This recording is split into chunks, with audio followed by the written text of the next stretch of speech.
মানিকগঞ্জ পৌরসভার সংগ্রামী সভাপতি জনাব নাসিরউদ্দিন আহমেদ জাদু ভাইকে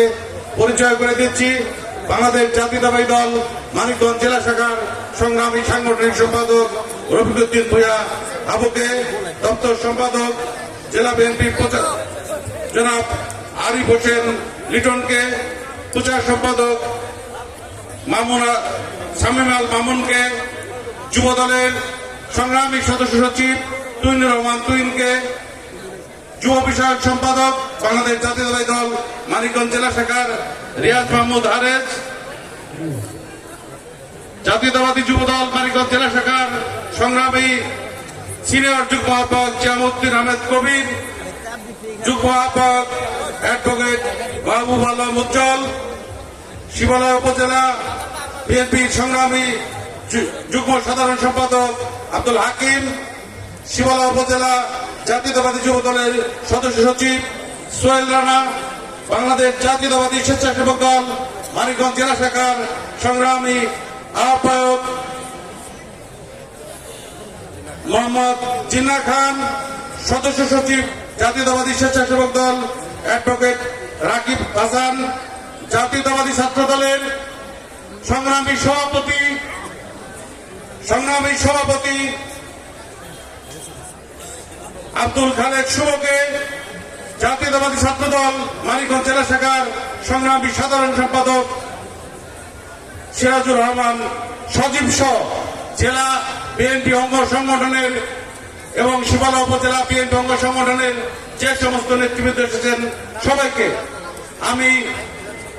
আজকে শিবালয়বাসীর পক্ষ থেকে বিশেষ করে এই ভাগলা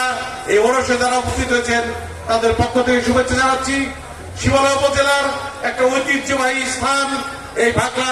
দুলির 280তম এই ওরস সমারোহে আপনারা জানেন এই ওরসে আমাদের পুরাতন নেতা যাকে বারবার আপনার সংসদ সদস্য এই শিবালয় থেকে নির্বাচিত করেছেন জনাব হারুন রশিদ খান মন্নু, আপনি যতবার আপনারা ডেকেছেন ততবার এই ভাগলায় এসেছেন। আমি ছাত্র রাজনীতি, যুব রাজনীতি এবং বিএনপি রাজনীতিতে ওনার সান্নিধ্য এবং ওনার সপসঙ্গে হওয়ার সৌভাগ্যবান হয়েছি। আজকে এই ভাগলাবাসীকে এবং দুলিপাগলার ওরস উপলক্ষে আমাকে আমন্ত্রণ জানার পর আবার সাদরে আমন্ত্রণ গ্রহণ করেছেন এবং কাকা বারবার এসেছেন এই কথা শোনার পর উনি অত্যন্ত আন্তরিক ভাবে আজকে উনি মানিকগঞ্জে ছিলেন না ঢাকা ছিলেন, ঢাকার থেকে এই অনুষ্ঠানে আপনাদের আমন্ত্রণে এসেছেন। আজকে এখানে আমার বলার কিছু নেই, আপনারা গান শুনবেন, আপনাদের ধৈর্য ত্রুটি করবো না, আপা এবং আমাদের সিনিয়র নেতৃবৃন্দ একজন বক্তব্য রাখবেন। আজকের আমাকে মানিকগঞ্জের অন্যান্য এলাকায় যেভাবে মানুষ ছুটে যায়, মানুষের আন্তরিকতা, মানুষের ভালোবাসা আছে, আমার মনে হয় শিবালয় তার চেয়ে কোন অংশে কম নয়, বরঞ্চ বেশি। যাই হোক, আজকে